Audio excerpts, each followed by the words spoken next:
tuve mu bukene rero dutangure kuvuga kubera iki dudateye imbere duce rero tubutangura gufata amayeri igituma dudateye imbere no kubera tutagira imbono kazoza nico cyatumye dudatera imbere.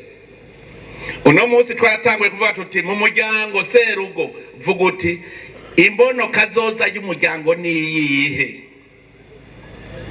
Serugo bunyene atagure kuvyiga kuko utagira imbono kazoza ni nkuko utagira yuja utagira yaja atamaze kuhagira utagira yugiye urazimira. Hatuze turatera inkuru kugira twigeye bagabo reka tutagiye turahanurana ntivyokunda. Umugabo n'umugore barubaka urugo bakavyara abana 10. Abo bana hageze kuja kwishura ukaza wumva Mutama raba ukuntu wonterera amakaye erega abana baje nabuze udukaye two uja kwishure igihe wabavyara ntiwa mubari mugango mpa amakaye wowe urashobora kuvyara abana 10 utagira imbona kazoza yigere uzotunga abana 10. Ivyo byose ni kutamenya imbono kazoza.